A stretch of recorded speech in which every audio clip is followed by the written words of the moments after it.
Hey Nicotine, I'm going to respond to both your video about the cosmological argument and your video about the teleological argument. I'm not necessarily going to disagree with anything that you've said. What I really want to say is that the design paradigm, whether it be creationism or Darwinism, I think leaves out a larger or a more integral perspective that allows us to sort of get out of the false dichotomy between nature and spirit, between mindless matter and intelligent mind, because the design paradigm, for instance, will approach the teleology in the universe by saying that it's inserted into the universe, into nature, from beyond by an external architect. The scientist, the non-theological naturalist, will attempt to say that the way things are is simply the way things are. Darwin's argument about random variation and natural selection, I have never disagreed, does describe a mechanism operating in the change in biological form over time. But I don't think it's explanatory of biology, nor is it explanatory of cosmology, certainly. But that's not to say that the universe doesn't evolve. It's just to say that evolution is more than Darwin's theory accounts for, because the Darwinian relies just as much upon the idea of teleology as does the creationist. It's just that the creationist's telos comes from an external God, while a Darwinian's telos comes from a natural design, a natural selection. And the scientists will say, well, this natural selector isn't intelligent in the way that a Christian thinks their God is intelligent. It's just mechanical. But to say that it is mechanical is not to take design away from it. It's just to employ a certain metaphorical way of thinking, which is identical to the metaphorical way of thinking that the creationist employs. And the issue, though, is that the Darwinian forgets that it required the human mind to produce this theory about something called nature. And so while we say that from the Darwinian perspective, nature, this natural selector, is mindless, we're also saying that somehow nature became mind in the human, and therefore became capable of knowing the way that biology operates, the law that functions in the becoming of organisms. There's intelligence in the universe.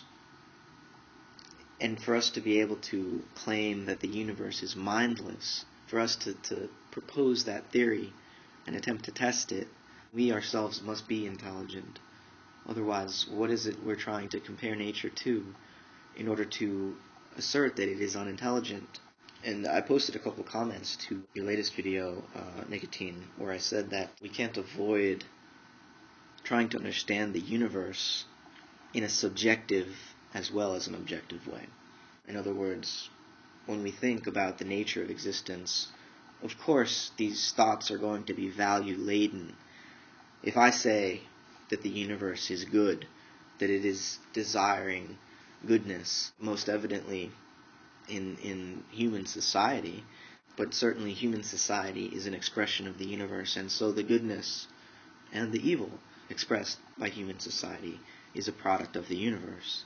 That being our situation, we cannot entirely deny the existence of meaning and purpose and value and goodness and intelligence in nature itself. Because here we are as natural beings, nature's creations.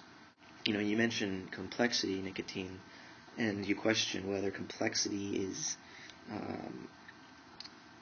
reason to lead us to believe that nature has a designer of some sort. And you gave some geological examples, but I would say that caves and mountains and rivers do have a creator. It's called time. Certainly we can describe how crystals form down to the most minute detail, but this doesn't mean we have explained it this doesn't mean it doesn't have its own purpose for being that we cannot, with our descriptions, entirely understand. The crystal forms itself in time, and time is creative, and so time is the creator. Though, of course, we can't turn time into a noun as easily as we can turn God into a noun. But if time is the creator, then it is a process of becoming. So it's more creativity, ongoing creativity, than it is a fixed and static creator with a single idea and understanding of what the universe should be. And, my perspective is still ultimately a theological one, which is to say that spirit is if not at least as real as matter, then more so. But the God of my imagination, and I'll admit, spiritual matters are invisible, scientific matters, empirical matters are not. They are visible, tangible, though, once you've gained experience of invisible worlds, invisible realities, they become just as tangible as, if not more tangible, as concepts than the so-called empirical sensory world, which is far more wild, untamed, difficult to understand than the conceptual world once you've gotten the hang of it, so to speak. Plato was obsessed with forms because he could see them so much more clearly in his mind than he could see anything in the sensory world. This isn't to put scientific understanding or sensory experience down. It's just to say that sensory experience alone cannot provide us with a complete understanding of our existence. Because, when we try to take empiricism, when we try to take doubt as the very epitome of truth and knowledge, if we try to say that empiricism can provide us with all the understanding we can have about ourselves and the world, then we've handicapped ourselves. The dichotomy between faith on the one hand and doubt on the other is a false one. Because if we say, no, I'm a doubter, or if we say, oh, I'm just, a believer, both of us are then, both of these two types of people are limited in their ability to understand reality. Because faith and doubt, knowledge and truth, require one another. Faith is an experience. It's the truthfulness of a certain way of being. We participate in it as we know it. Knowledge is our participation, is what we have to bring to the table before truth is available to us. Truth isn't just out there.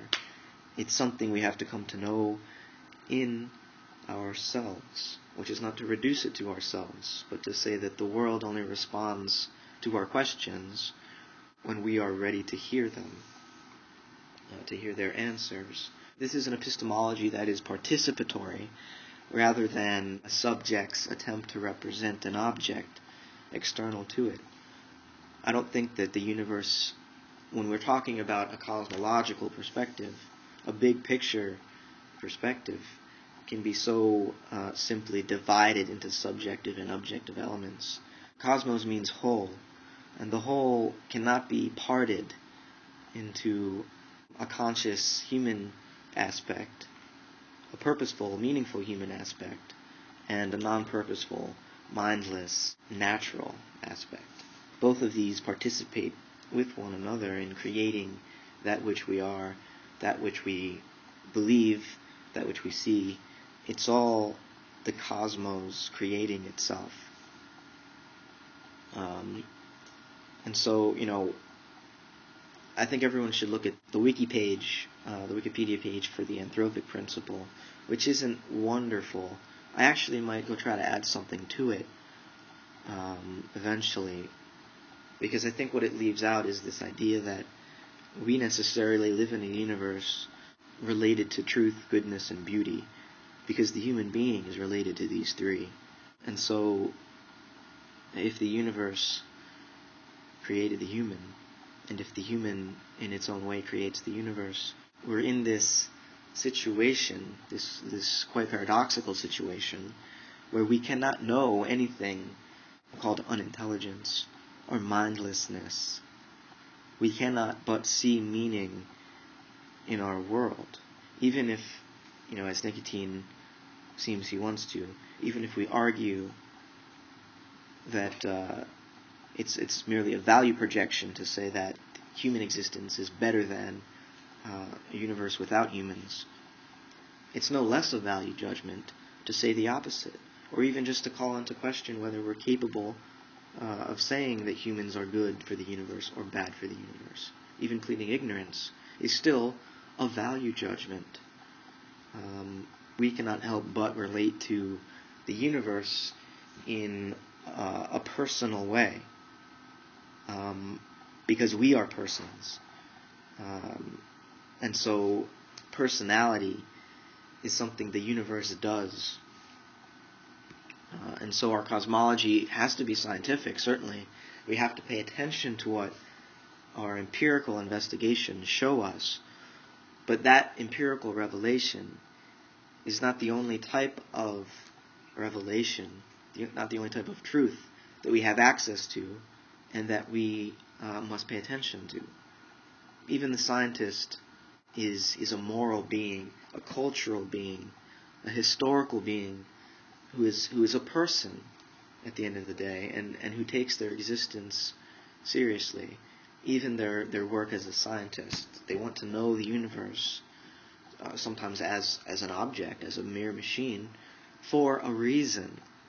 And as scientists, they wouldn't deny that they're part of nature.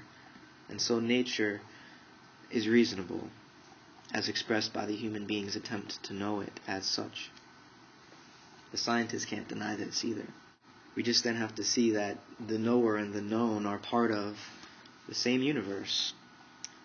So 14 minutes, I better stop. And if you've made it this far, thanks for listening, and let me know what you think.